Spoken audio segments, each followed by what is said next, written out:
Subscribe to our YouTube channel and press the bell icon to get the latest updates. Ladies and gentlemen, good evening. My name is Frank Wisner. I am an international affairs advisor with a law firm, Squire Patton Boggs, as well as a former ambassador to India myself. I am really pleased today to be able to welcome all of you to a conversation with India's distinguished Minister of External Affairs, Subramaniam Jaishankar. It's a privilege for all of us, Minister, to have you with us today, and I look forward to the conversation that's going to follow. We will start with a bit of time between the two of us to get the conversation going, and then it's my intention to open it to the floor. And the floor, in this sense, is a rather broad one. We are linked to the rest of the nation audio link, and so there will be questions coming in from around the country. So when we get to questions, please state your name, keep your question short, limit it to one question if you don't mind, and we'll be able to accommodate a lot. The minister's answers, from my experience, are usually very sharply to the point, and we'll get to many of you today. But again, Minister, a warm welcome to you. It is really a privilege to have you here. The time is right. The last days have underscored the importance of the relationship that has been developing between this country and India, a relationship that is of vital importance to Americans. We need to understand in terms of the maintenance of the global balance, the ability of a balance of power to be achieved in the world between great powers, the future of your often troubled region, the economic opportunities that lie before India. But we are here today as well in light of the fact that your Prime Minister has returned to office with an outstanding majority, which has given him extraordinary capability to shape an agenda and be able to carry that through your legislature. But enough about India and the United States. I also want to just say a quick word to all of you about the minister. I've had the privilege of knowing you, sir, for some time. I've regarded you for many years as one of India's foremost strategic thinkers, a very skilled diplomat. I first watched you negotiate the civil nuclear agreement, which was a tough negotiation, complex technically, fraught politically. I've watched you as ambassador in Washington, where you made a real mark, and as foreign secretary guiding the hand of Indian diplomacy. And now, I can't remember if there is an exception. I didn't do my research well enough, but I think you are the first career officer of the diplomatic service not. No, Natwar Singh is the first. Natwar, of course, Natwar. That's right. I should know that. Well, but it's still an extraordinary honor that a career officer of the service should end in the political position that you now engaged in. So let me begin, Minister, with a question. This is a decisive moment for India. Prime Minister, when he cleared the election, turned to the nation and said that this was a time for all Indians to join in building a strong India. But to get there, India is going to need the sinews of a great power. The sinews of a great power include a strong economy, defense, intelligence, the capability to develop scientific knowledge. As you today look out at the future of Indian power and India's emergence as a great power, what are the challenges and how do you and the Prime Minister see India begins to cope with them so we can measure where you are? Well, thank you. Let me begin, Ambassador Wisner, by first of all telling you how pleased I am to be here at the CFR. And it's really wonderful to see so many old friends with whom I've had good conversations over many, many years. To turn to your question, I think anybody who's looking at Indian foreign policy today needs to look at Indian domestic policy. They need to look at it because it's the changes that are underway today in India which would define our capabilities and, frankly, our attitudes for the coming decades. Now, there are many ways of describing it. I'll give you a short version. The normal metric of measuring progress has actually been the rate of growth. Okay, it's not a wrong metric, but it's not a full metric. The interesting change that we are seeing in India, and we've seen that very sharply over the last 5 years, is actually the socio-economic changes that are taking place. The growth of awareness, the growth of literacy, changes in gender gaps, changes in skills, changes of connectivity. The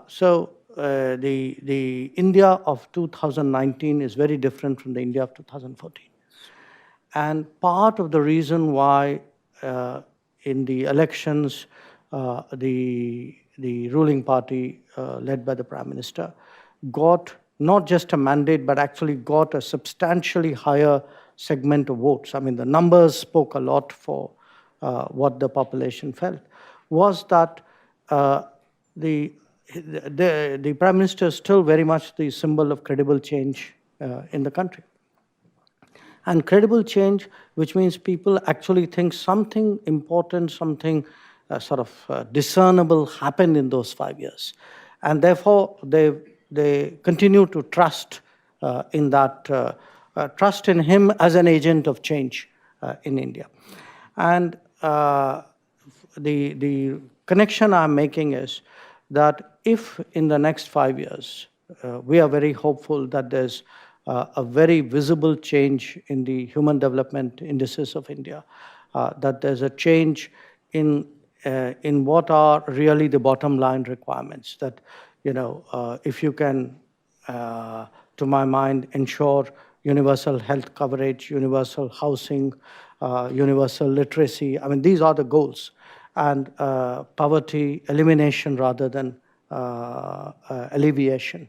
And these goals are captured by the SDG. The point really is that today it's India's performance which is going to determine the global result on SDGs. And that India which comes out, to my mind, attitudinally, capacity-wise, would be very different and would be much better positioned to play a greater role in world affairs.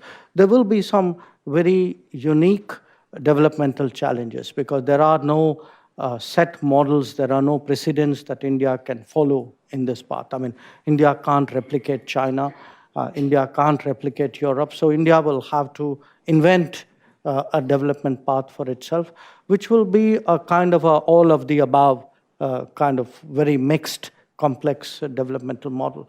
But out of that, I actually see a much different society coming out, and a society which will be both capable and be more globalized than it is today. Minister, I think what I'm also trying to drive at is what is the strategic framework that you have and the Prime Minister has in mind as you chart India's course forward, and where do we fit in? What should be the objectives of the US-India relationship? Well, the strategic framework, in a way, is not something which we can determine. We can determine our strategic path or strategic options, but the strategic framework is something which will evolve from the interaction of world powers with each other. So now this is how we look at the world, because that's what you are asking in a way. There is a very radical change underway in the world, and radical change in the sense that this time around, really, the 1945 world order is running out of gas. That there are changes which are happening which will really transform the relationships of major powers with each other, with the world as a whole, with the international order. A large part of that is the changed posture of the United States, much more nationalistic United States, which has repositioned itself or is repositioning itself in present continuous. And where some fundamental questions are being asked about the reliability and relevance of the alliance systems which have anchored American policy and global order for many years. It's also it will be a very different world because you have the rise of China, and the rise of China is really the first rise of a potentially global power. The last time we saw such a rise, it was masked by the Second World War. So when the Second World War ended, suddenly people found that they actually had, they had one global power, the United States, but they had the second as well, the Soviet Union. So this time around, there isn't a masking. It is a very visible rise, and that will have its consequences. Europe is, while the attention in Europe has largely gone to Brexit, I think continental Europe itself is going through a churning process. In Asia, I think there are other issues. The centrality of ASEAN is a bit of a question mark. It wasn't that much before. It's not very clear what will Japan do, how much will Japan do, how that will work out. I'm sort of putting India in brackets because this is us talking about the world. There are issues about the future of Africa and the volatility of the Gulf as well, and not least the return of history in the positions and policies that Russia has taken, particularly in the Middle East. So this sort of world scenario, to me, the strategic framework would be more multipolarity, unfortunately less multilateralism, leading certainly from the perspective of a country like India to a sort of, I would say, a multi-alignment, which is you keep your relationships well-oiled with all the major power centers. And the country which does that best actually has a political positioning in the world which may be superior to its actual structural strengths. So I think good diplomacy probably means more today than it did a few years ago. So how do you manage that, and how do you ensure that is the challenge? And when I say all this, it's not going to be clean and analytically neat. There'll be issues. You'll work with different countries. You'd work with countries in some regions, but not in other regions, on some issues, but not in other issues. Work with them depending on time, place, situation. So it's going to be more variables, much messier, much nimbler, but also more creative.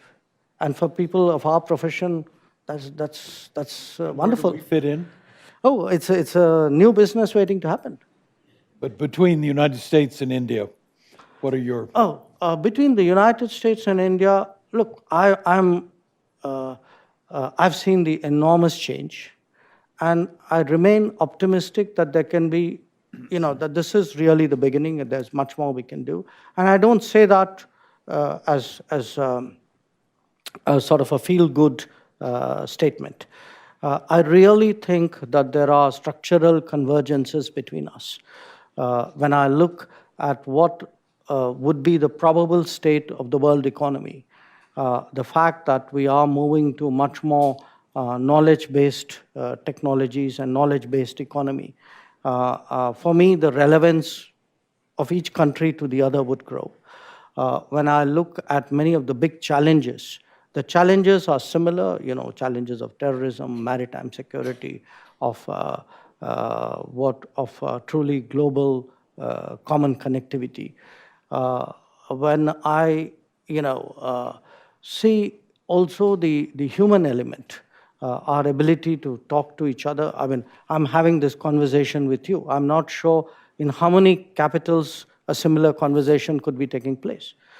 So for me, the human element is not unimportant, and if any of you think it is, you should have been in Houston with me at Howdy Modi, and you would have got the message. So I do think that there is a lot that we have going for each other, but it needs to be tempered by realistic expectations, by a sense on both sides that neither would automatically and unthinkingly underwrite the position of the other. Yes. And therefore, it is important to have those good conversations and deep understandings of each other. I'm so glad you put it that way. I believe respect for India's strategic autonomy is critical in the terms of America fashioning our end of the relationship. But relations, structures, and strategy depend on how we execute on given issues, and there are a number out there today. Minister, I'd like to touch on a couple with you before we go to questions. The vexing question of Kashmir, of Pakistan, that aspect of Kashmir. How do you look forward to managing your relationships with Pakistan? How do you see you can get yourselves in a position where you're back in dialogue and have a chance to get a grip on the stability of South Asia? Well, you used two keywords, and I would like to begin by differentiating them. One was Kashmir and one was Pakistan. And I'll tell you why I do that. I don't think that the fundamental issue between India and Pakistan is Kashmir. Okay, I think it's part of the issues between us. But if you look at a lot of what has happened in the last 30, 40 years, you had, for example, the 26/11 attack on the city of Mumbai. Now, the city of Mumbai is a few thousand miles away from Kashmir. You had, the abortive attack on the Indian Parliament. So I think there are a larger, we should distinguish between the antipathy, the deep antipathy that that segments of Pakistan nurse towards India, from coveting Kashmir. I think they are autonomous issues, they are linked to each other, but they're not the same issue. Accept the distinction. Focus on Pakistan. So let me look at Pakistan. To my mind, the big challenge before us is, if you have differences with a neighbor, how do you resolve them? Now, these differences are not normal differences because they are rooted in our history, and our history is not, to the extent any two neighbors have what we may call a normal history, it's not a normal history. Now, if you look in terms of how these countries have dealt with each other, and I'm obviously giving you my side of it, you have a neighbor who will not trade with you, who's a member of the WTO and before that of the GATT, but who will not extend MFN status, even though they are legally obliged to, and we did. You have a neighbor who would not allow you connectivity. So we have, for example, the potential to use Pakistan to transit on to Afghanistan or Iran, but they will not allow you that connectivity. Who, in many ways, have slowed down regionalism, largely because of a concern that that might integrate them more with our economy, who filter people-to-people interaction. So it's a very challenging neighbor. Okay.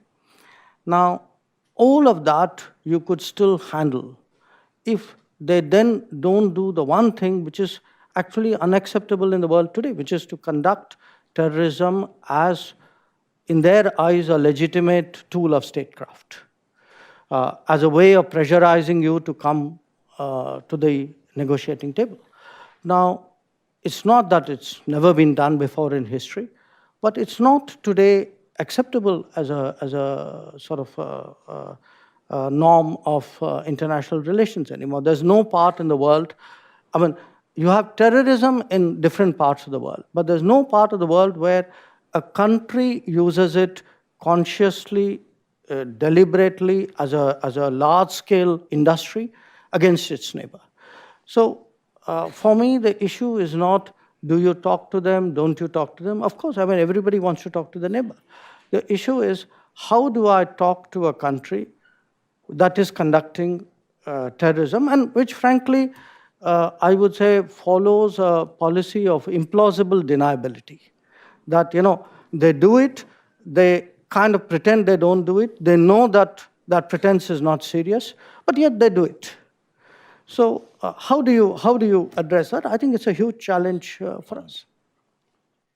So I leave this moment in our conversation seeing no particular windows opening in the dialogue between Islamabad and Delhi. But let me take you down the road a little bit further to the neighbor, Afghanistan, of huge strategic significance to India over the centuries. And now, how do you see the next steps in the wake of our negotiation with the Taliban? How does India's strategic balance in your northwest frontier, how do you assure that?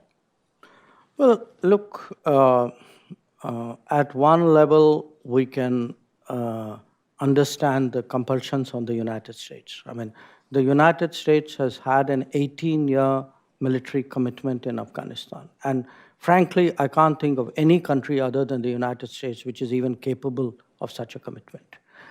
So the first point I would make is, even while people are focusing on, the Americans are pulling out or negotiating, whatever the US is doing, I think the region and certainly countries like us should stop a moment, reflect on the last 18 years, and express their appreciation for what the US has done to stabilize that region, because that's been for larger benefit of the region. Now, having done that, you have to then say, okay, the US is now reassessing its commitments. We may like it or not like it, it's not relevant. The US will do what the US has to do. Then the issue is, how best do you manage it? What suggestions do you give? How do you work with different players on that? And here, for us, the guiding principle would be that the enormous achievements of the last 18 years, because an enormous amount of good was done in Afghanistan. I think today I don't see that reflected in the discourse. I mean, anybody who's been to Afghanistan, and I've been there, if you look at the demography of Afghanistan, Afghans have left for the last 18 years the Taliban-controlled areas and gone to the areas controlled by the US, which tells you what actually the average Afghans feel. You've had 18 years is a long time, and you actually had a generation of Afghans who've grown up with only this as their living memory. So how do you actually protect the gains, today the gains of multiple opinions, of pluralism in different ways, of the ability of faiths to, multiple faiths to coexist, women's rights, children's rights, I mean, basic civil liberties which we take as a norm in every other state. So for me, I do get that, the big message, which is that the US is going to sort of reposition, reposture in a way. But how do you protect the gains while doing so? I mean, to me, that's the big challenge. And I would say at the present time, the best bet would be actually perhaps to frankly trust the Afghans more. I think somehow there's a tendency to be very dismissive of those who, those forces which have grown in the last 18 years. I think there are capabilities there. There are even institutions there. I think a lot of that will not disappear when the United States hypothetically were to thin down. But in your construct of multiple powers in the world, there will be other players with which India has established relationships. Sure. With Russia, with China, with Pakistan, all of which will impinge on Afghanistan's future. I am stealing too much of your time. In fact, I had several other questions. I wanted to talk about China. I wanted to get for a moment deeper into the question of Kashmir, but I recognize time's limited and we have a busy audience here who want to get to their questions and an audience out in the rest of the country. So please let me stop here and ask the floor, put your hand up, state your name, and then we'll try to call on you. And be sure you keep that question short. I see a gentleman in the middle row there, silver hair, he needs a mic, doesn't he? Go ahead. Go ahead. Me? I didn't raise my hand, but I do have a question. Oh, I'm so sorry. Not at all. But if the microphone comes to you, you have to. So, good evening. My name is Michael Carson from McKinsey & Company in London. My question, which I hope doesn't sound facile to you, is around the sport of cricket. I speak as an Englishman, and knowing that the region is massively invested in cricket, with Afghanistan and Bangladesh now emerging too. But between India and Pakistan, often the countries stop when the two nations play each other. There's a rivalry for sure. Can this not be a source of a rapprochement, seeing as it touches the two countries at the very deepest level? Good. I must tell you, when I look back at the last few years, one little thing which I did, which I'm particularly proud of, was to help find the Afghan national team a kind of a home cricket base to actually develop the team, which happened to be a suburb of Delhi. And when I look at them today performing, I identify almost as much with them as I do with my own team. But the answer to your question about India-Pakistan cricketing linkages, look, it's very difficult in real life to separate issues. Now, if you see some of the very difficult things which have happened between India and Pakistan, I mean, we had some years ago, a very major attack on an air base in India. This year we've had, you had in 2016 an attack on a military camp which killed a lot of people. This year we had a suicide attack which killed a lot of policemen. If the dominant narrative of a relationship is of terrorism, suicide bombings, violence, then you say, okay guys, now tea break, let's go and play cricket. I think that's a very hard narrative to sell to people. So there is, look, this is a democracy, sentiments of people do matter. The one message I don't want to give is you do terrorism by night and it's business as usual by day. And unfortunately, that's the message I would give if I were to follow this path. Question, Alyssa, front row. Thank you. Alyssa Ayers, Council on Foreign Relations. I'll take up the question on China that Ambassador Wisner didn't get to. Maybe mine might be a little different. We'll see. One of the areas that has been a source of the strategic partnership between India and the United States, and frankly, a source of differentiation between our countries and China, is democracy. But India has not been a country that traditionally likes to promote democracy externally. Can you speak a little bit about how the government is thinking about its role as now a member of the Quad consultation? Our strong relationship, the Malabar exercises are just beginning now, along with Japan. How does that democracy piece play in the way India is thinking about its foreign policy? I'm going to push Alyssa's question also to ask you to expand it a little bit and talk about her question in the context of how India foresees a careful management of its competition and its cooperation with China. Okay. But before I get to the C word, I want to say a few words about the D word, which is democracy. Because I'm not sure I entirely agree with the assumptions underlying your question. I think Indians are more cautious about talking about promoting democracy abroad. But if you look at the actual record, there was a consistent policy over many, many years of promoting the democrats in Nepal. When it was a monarchy, first when the Ranas were ruling, then when it was a monarchy. So actually, Nepali political parties, including Nepal Congress, operated for many years out of India. And the democratic forces in Nepal always had a sort of home in India. If you look at Myanmar, again, we were one of the earliest supporters of Aung San Suu Kyi. And when the NLD got going, in fact, a lot of the NLD activists found refuge in India. If you look at Bangladesh, in fact, we have been far more consistently supportive of the Awami League and less so of military regimes and the BNP, which was very closely allied to them.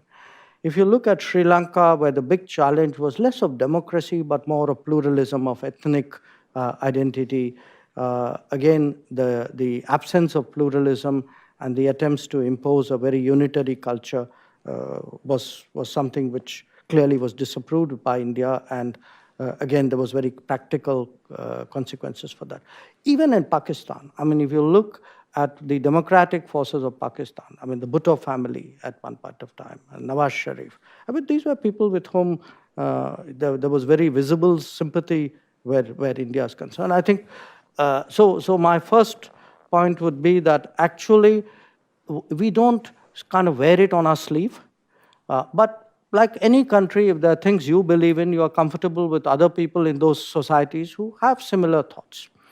Now, the other part of the same observation was as though the US has consistently been supporting democracy, which again is a very challengeable proposition. I will not talk of other parts of the world, but at least in our part of the world, a lot of our difficult history comes from the fact that the US had an image of being consistently supportive of Pakistani military dictatorships. So my own sense is we have both outgrown that. You are perhaps now a little more consistent in your practice. We are a little more consistent in our articulation. And I do think today this is a meeting ground between us. But we come from different cultures. In our part of the world, you often do things by more subtle signals than very open policy statements. And I think part of the Indian-American relationship today is harmonizing our ways of pursuing our values and interests. Regarding, when it comes to China, I mean, first of all, it's unrealistic in the world to only do business with people who think similar to you. That doesn't work in the marketplace. It doesn't work on the street. It doesn't work in global affairs. So we have to accept different societies are differently structured. They have their own particular systems. Where we are concerned, where China is concerned, our relationship today is first of all based on the fact, it is it's the second largest economy in the world. It also happens to be our largest neighbor. It's a neighbor with whom we have a very, very long history, a history of culture, history of interactions of different kinds. And increasingly, it is today our second largest trade partner. The fact that China's influence has grown over many years is also a fact of life. So, considering that international affairs is a business of realism, you have to factor all this in and then try to find an equilibrium with the country concerned. And we will, there are differences we have with China. It's not a secret. They accept it. We accept it. We have a boundary issue. We have had negotiations for many years. We have other areas where we may not always agree. But I think today it is a very stable relationship. It's a very mature relationship. Where we differ, we have mechanisms and in a way, ethos of handling it. Frankly, it's not a relationship that has given cause for anxiety to the world for many, many years. Now, your question, Frank, about what are the areas of competition and cooperation. Look, international relations by its very nature is a competitive business. There's nobody with whom you don't compete. But there are a lot of countries with whom you try to find areas of convergence which then become the basis of cooperation. There are areas of convergence with China. I think in the economic domain there is a lot. I mean, today we are getting Chinese foreign investment in India, which is a good thing. We do trade with China, not as balanced as we would like, but again, that's shown trends towards improvement in the last year and a half. But there are larger issues. I mean, there are developmental issues, issues of regimes. What should the WTO be like? How should climate change negotiations be conducted? These kinds of issues, how do international institutions run? So these are sort of areas where actually we have practical understandings with the Chinese. So it's going to be a mixed bag. Good. Well, I have a sea of questions. I'm going to start on this side of the room. You see? Tazy Schaefer from McClarty Associates in Washington. I was interested in your argument that the transformation of India's economy and society were what was going to shape Indian foreign policy. And in general, I would agree with that, but I wonder, India has, in spite of its enormous economic advancement over the past 10, 20 years, remained very cautious about further market opening. Most countries that have experienced really rapid growth have actually opened their economy and continued to do so.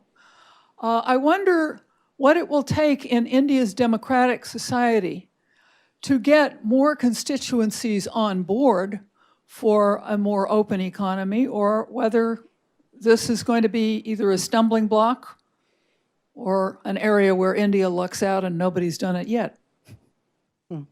Look, if I were to look at the trend line, I would say the trend line would obviously be that India is moving towards a more open economy.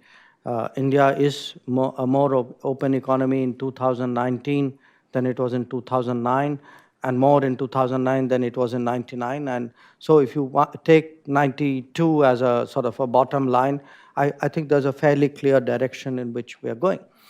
Now, here's the challenge.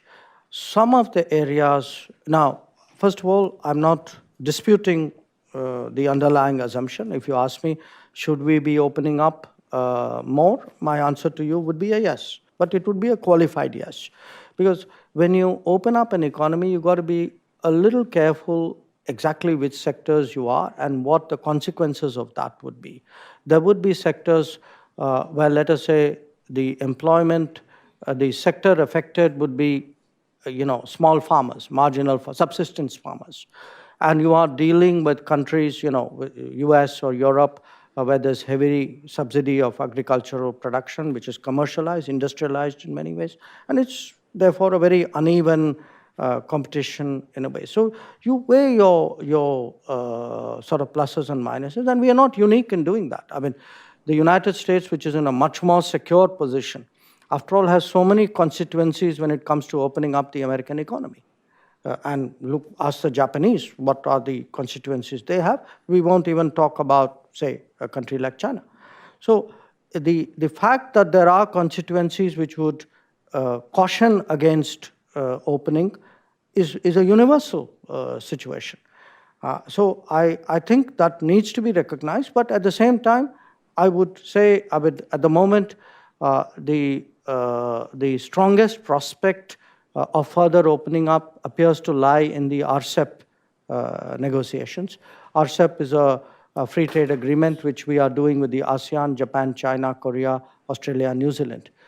So that I think would be a step forward. But after that, who else we would look to for a limited or a full FTA, I think that remains an open question.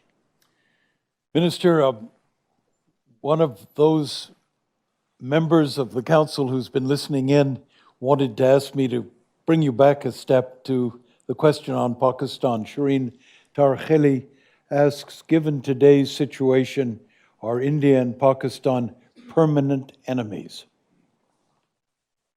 No. I mean, look, Shireen knows the word permanent is not generally relevant in international affairs. We all know we know the quotation which is used to justify that. We have to. First of all, diplomacy is an optimistic profession. Yes. Okay, so you always hope that things will get better.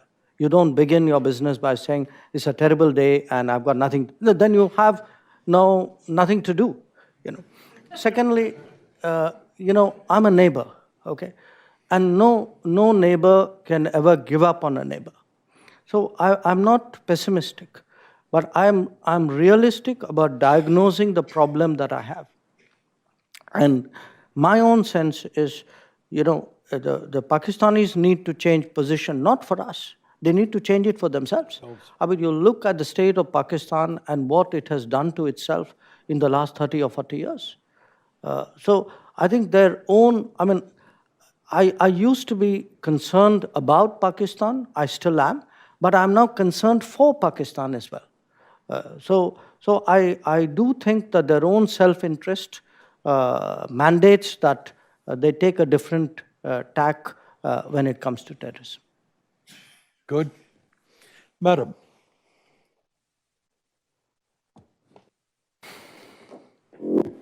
Hello, good evening. Tess Davis. I'm Executive Director of the Antiquities Coalition, a nonprofit that's dedicated to fighting the illicit trade in art and antiquities. And certainly, India has had some major successes on this front and recoveries, and really increasingly prioritized the recovery of stolen and looted artifacts and idols in close partnership with the U.S. Department of State. And I was wondering if you could speak to some of these successes and also share why this has been such an important issue for the Ministry of External Affairs and also for the State Department as well. I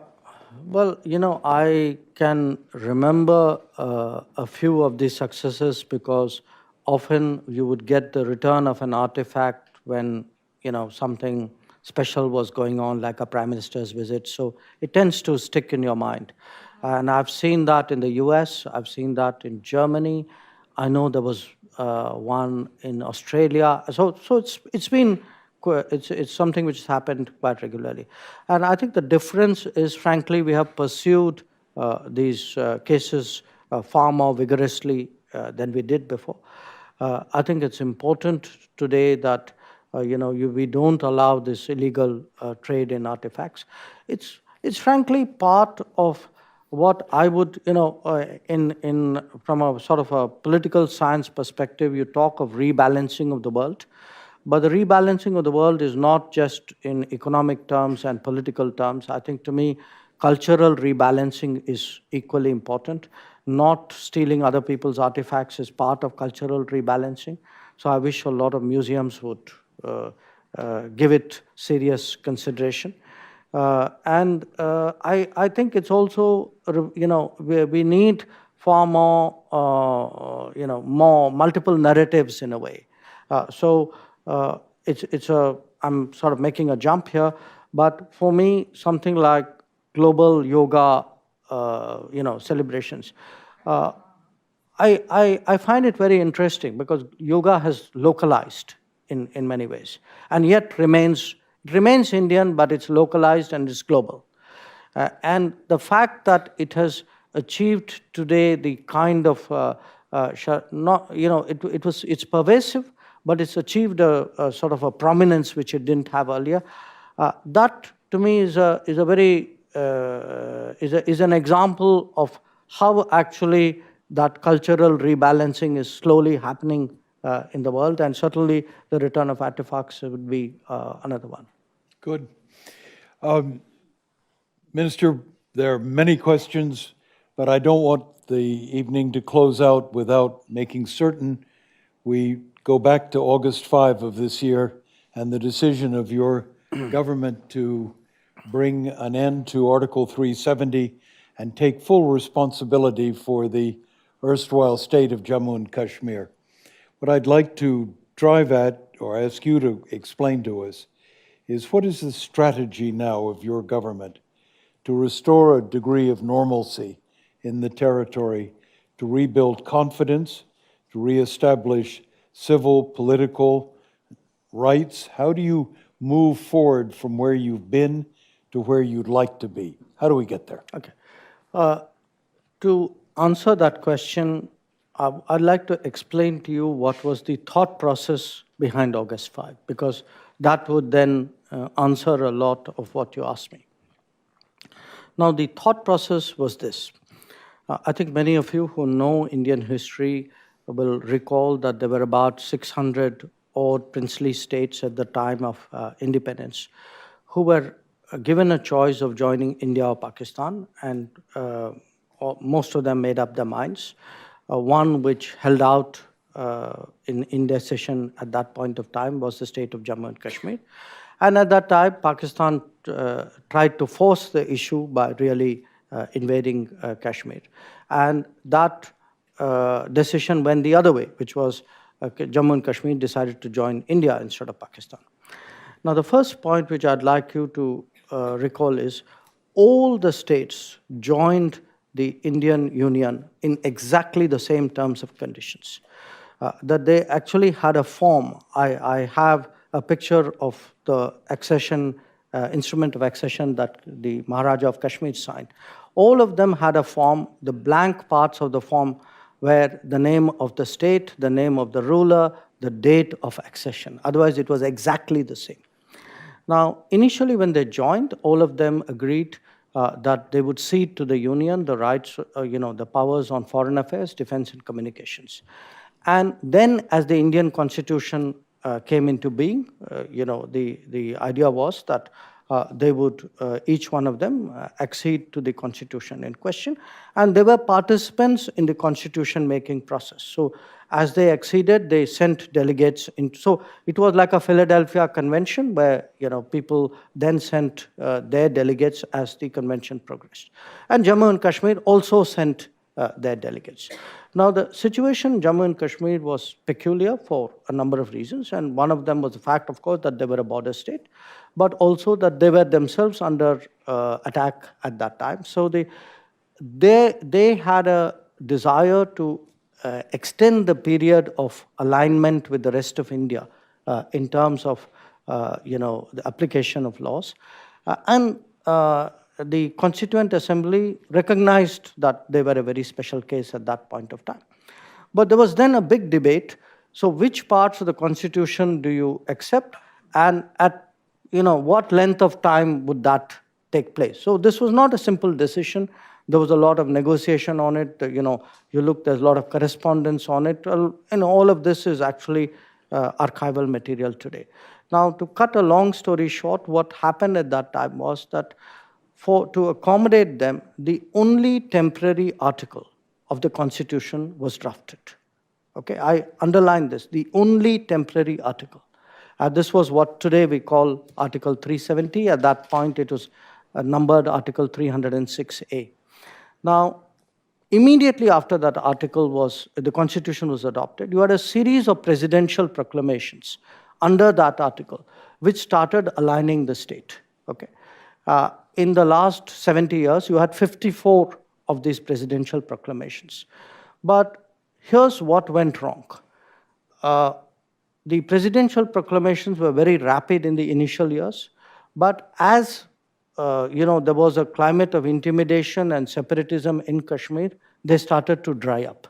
They started to dry up because the state politics was now, people found that there was an arbitraging possibility using the separate, the 370 article, because 370 essentially mandated, one of the consequences of 370 was you had local ownership of property.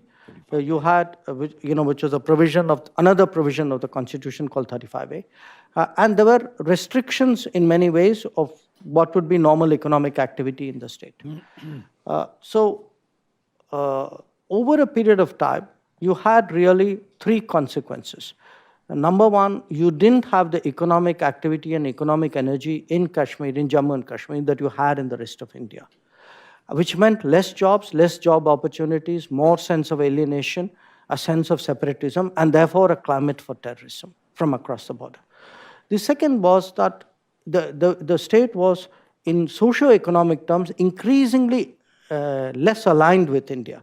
So if you look at all the progressive legislation of India, they did not apply to Kashmir, because whenever you drafted a law in India, pretty much, clause 2 or clause 3 of that law would say, but this law is not applicable to the state of Jammu and Kashmir.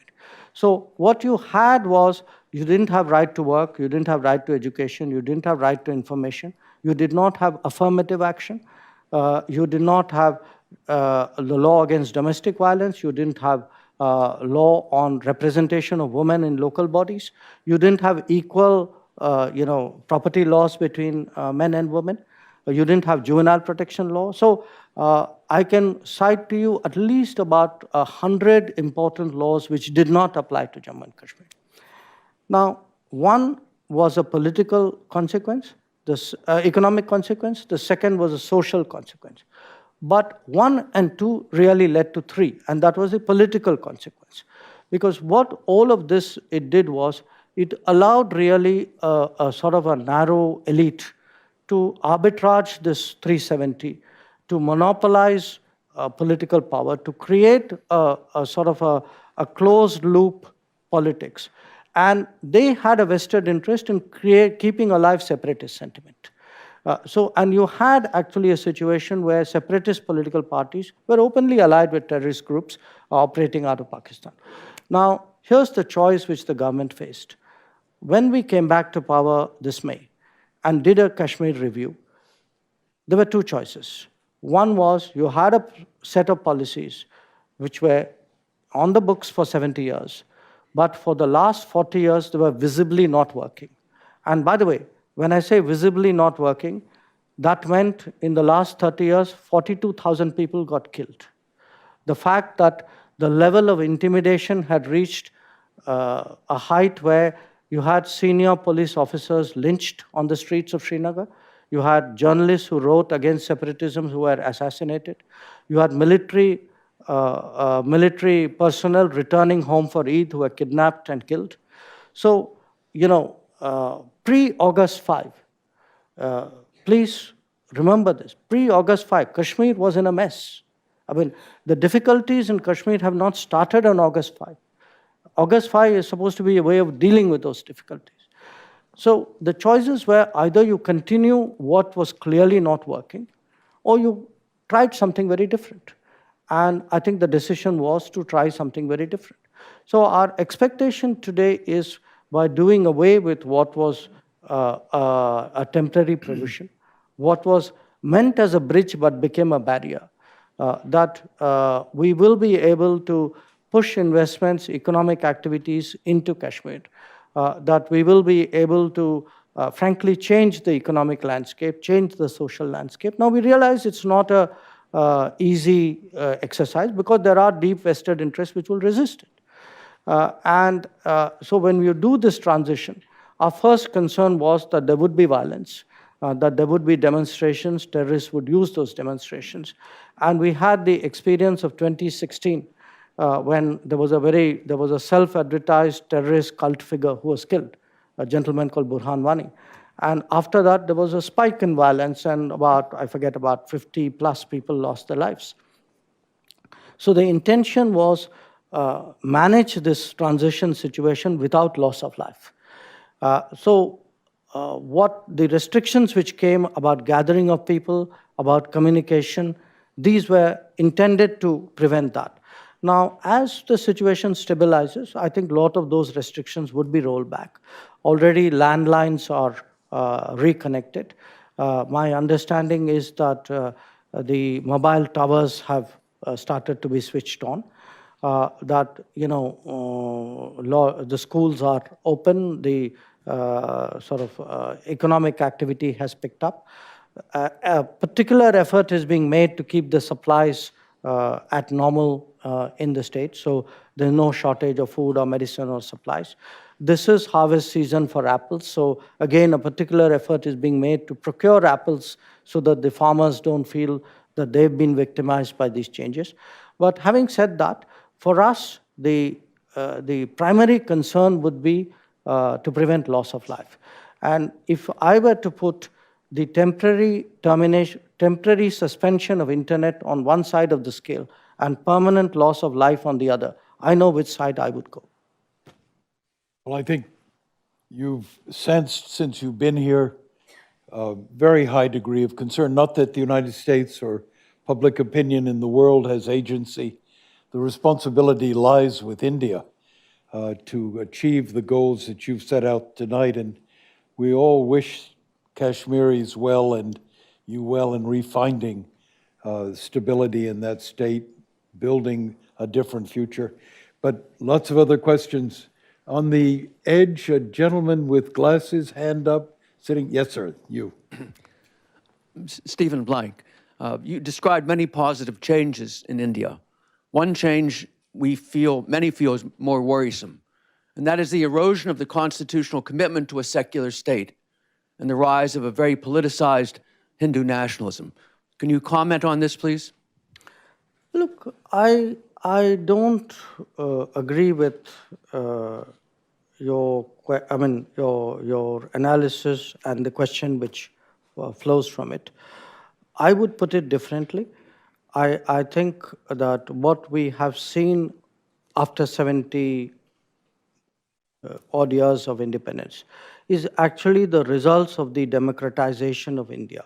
And by that, I mean that today, political power, social power, to some degree, economic power, has shifted out of the big cities, the more cosmopolitan cities, where people speak English, where they have a sort of a global comfort level, people like me, with whom you'd be comfortable, and move to a different set of people who are much more comfortable speaking in their own languages, who have a sort of a cultural, I would say, a milieu in which would be far more rooted on the ground in many ways.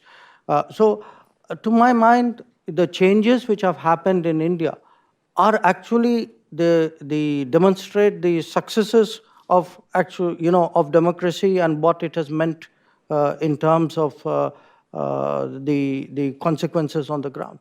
So I don't accept that secularism is under threat for a very simple reason.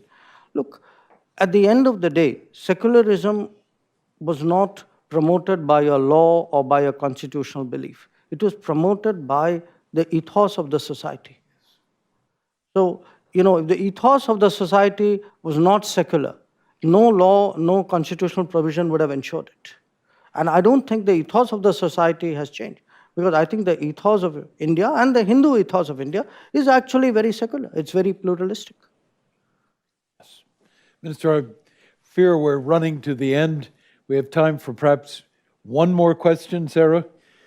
Young lady in the fourth row.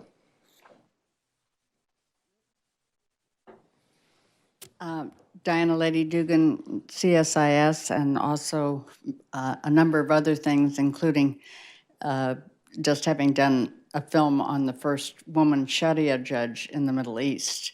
We were up for the Enemies last night. So I can't help but be impressed with what you've said about Kashmir and the reforms that you're doing. But one of the things is that India is the third largest Islamic population in the world, and the Asia Pacific is the largest Muslim population in the world. And like it or not, there is a very deep perception that whether it's Hindu nationalism or whatever, there's just a little too much on the books that puts Prime Minister Modi in a position of being not just nationalistic, but anti-Muslim.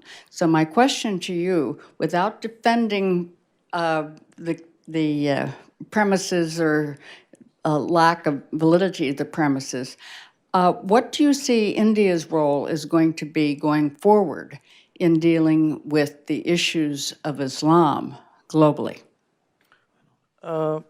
Look,